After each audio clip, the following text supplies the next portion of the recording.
professeur, sur l'évolutionnisme, que pensez-vous des théories évolutionnistes telles qu'elles se déploient aujourd'hui sur la scène scientifique et sociale? Bon, je ne sais pas si je donnerai une réponse qui puisse vous satisfaire.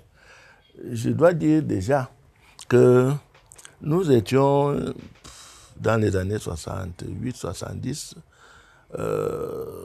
au Grand Séminaire, formés par les jésuites, et ils étaient les premiers à parler de Teilhard de Chardin, et justement de l'évolutionnisme vu par Teilhard de Chardin, qui était d'ailleurs interdit de lecture. C'était un jésuite, et nous, les pères jésuites, ils nous ont donné tellement de cours là-dessus que nous nous sommes demandé, bon, mais après tout, ce n'est pas mauvais. Est-ce que effectivement l'évolutionnisme doit être admis comme thèse? Il me semble qu'il y a un constat scientifique de l'évolution du réel. Parce que l'évolutionnisme, c'est une théorie, une philosophie, une vision globale. Mais l'évolution effective, c'est un ensemble de transformations. Et ces transformations-là sont attestées, il me semble, par la science.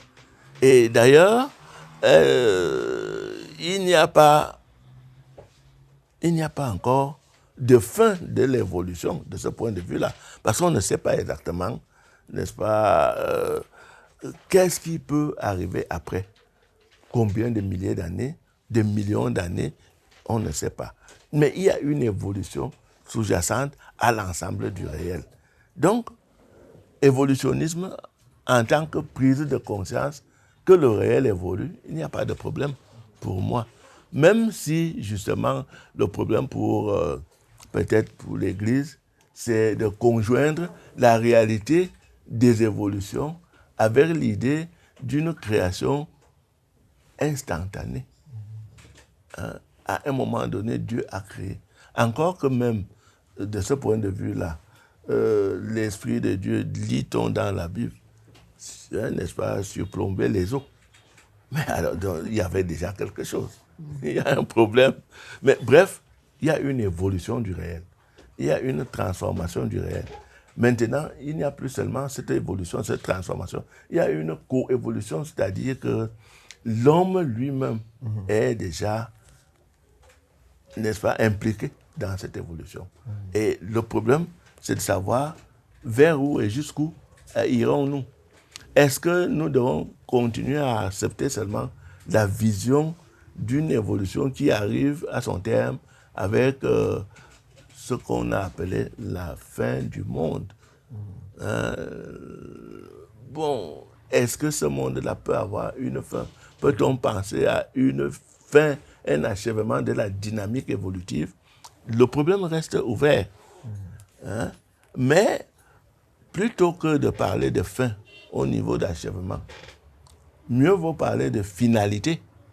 Et à ce moment-là, la réalité telle que nous l'organisons peut avoir une fin, peut avoir un achèvement. La réalité telle que nous la transformons, nous la créons, nous la recréons, peut avoir un achèvement catastrophique. Mais autrement, la dynamique évolutive, je ne conçois pas qu'elle puisse avoir un achèvement. Mais alors maintenant pour l'homme bien entendu a une fin, un achèvement dans le cadre de sa vie personnelle.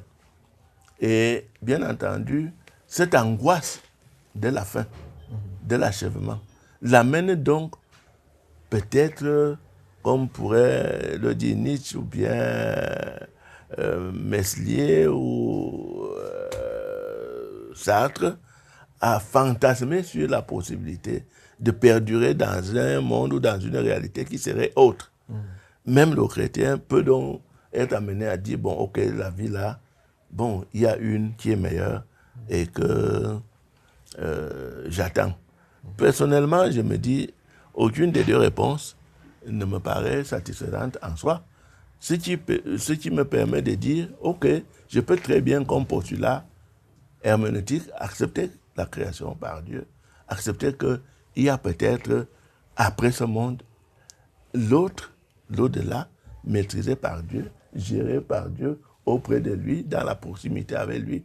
Mais dans le même temps, moi qui aspire à durer, je me dis, je peux au moins réaliser ce rêve-là, cette utopie-là, en durant à travers les consciences de ceux qui continueront à se référer à moi. Et cette durée-là, c'est celle que nous sommes en train de créer. Et nous la créons, par exemple, à partir de la création des ouvrages, à partir de l'écriture, à partir du balisage, n'est-ce pas, des pensées, de telle manière que, oui, je puisse disparaître physiquement, mais non que je ne puisse pas disparaître au niveau des consciences de ceux qui vont, n'est-ce pas, continuer à se rapporter à moi.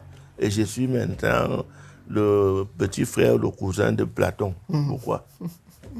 Suivant, est-ce qu'on peut retenir, en somme, à vous écouter, que l'humanité contemporaine est dans une phase de retransformation?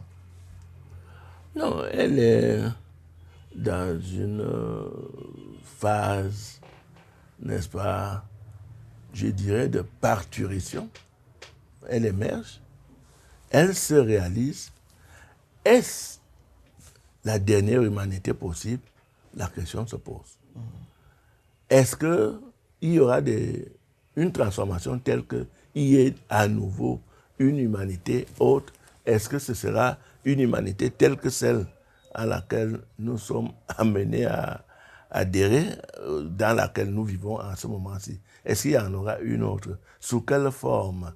Le problème reste entier.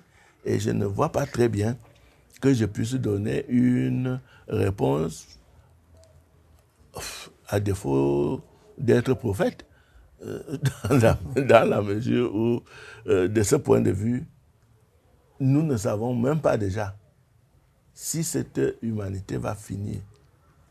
Mais elle finira certainement s'il y a triomphe du post-homme. Mais la question, justement, du post-homme continue à se poser. Quelle sera sa texture ontologique? Quelle sera sa texture d'humain? Et sera-t-il encore véritablement un humain, le post-humain? Je me dis qu'il y a là un ensemble de problèmes auxquels je vais m'atteler à réfléchir, mais auxquels je ne peux pas donner là une réponse au moins claire. Ne serait-ce que parce que nous sommes encore en trajet et nous n'avons probablement pas encore atteint la fin, l'achèvement de l'actuelle humanité. On projette que ça peut être possible si nous dérivons dans la catastrophe. Mais s'il n'y a pas de catastrophe, comment penser à la fin? À moins que ce ne soit une décision de la transcendance divine, bon, c'est la fin. Mais il lui appartiendra de refaire autre chose à la place.